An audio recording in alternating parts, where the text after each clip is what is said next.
Hello friends नमस्कार laser study को स्वागत करछि। ओडिशा स्टाफ सिलेक्शन कमिशन तरफ नोटिफिकेशन आसी प्रैक्टिकल एग्जाम पाई तो कौ पोस्ट थिला से विषय पूरा डिटेल्स देखिदेवा है। देखो ओडिशा स्टाफ सिलेक्शन कमिशन तरफ नोटिफिकेशन आसी हमरो प्रैक्टिकल टेस्ट जोटा कि असिस्टेंट ट्रेनिंग ऑफिसर जोटा कि एनटीसी और एनएससी होल्डर 2024 वैकेंसी जो थिला है। या पूर्वर भी थोड़े नोटिफिकेशन बाहर माने प्रैक्टिकल एग्जाम पाई तो सेठी किछि पिला प्रैक्टिकल रे फेल हो जाइथिबे कि करि पार नथिबे सेतिपई पिला शॉर्टेज हो जाइथिबे सेतिपई आउ थरे एबे आसे किछि पिला को प्रैक्टिकल एग्जाम पाई डाकी दैछन्ती हैला। तो हमरो प्रैक्टिकल एग्जाम जो हबो 22 मार्च 2025 रे रोल नंबर देखिदेबे समस्तंकर अलग अलग डेट रे अछि। तो देखिदेबा प्रैक्टिकल टेस्ट प्रोग्राम विषय रे हमरो जो प्रोग्राम अछि हैला।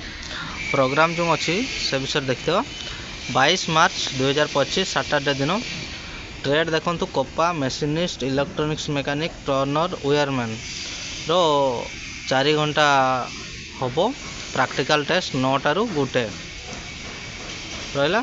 तापर डेट ऑफ एग्जामिनेशन से 22 मार्च 2025 सैटरडे दिन ICTSM जोटा कि आ गोटे हूँ इंस्ट्रूमेंट मेकानिक सेटा भी आफ्टरनून हम आर गुड़ा मॉर्निंग रे एटा आफ्टरनून 4 घंटा टाइम 2टा रू 6टा प्रैक्टिकल टेस्ट हम।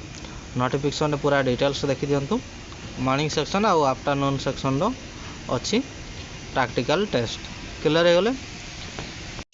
तापर एबे देखी दिंतु आमर एडमिट कार्ड केबे आसीबो समस्त डाउट रही था सर आमर एडमिट कार्ड केबे आसीबो।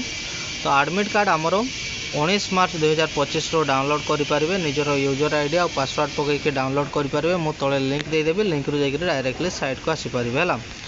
आउ जो टाइम दिखाई टाइम रो अध घंटा पूर्व पहुँचले सबुठ भल हम है क्लियर हो गले। तो जो भाई भाई मैंने भी जानना टे जन दिंतु मुझे तले लिंक दे दूचे लिंक रू जाकर डायरेक्टली साइट को आसीपर।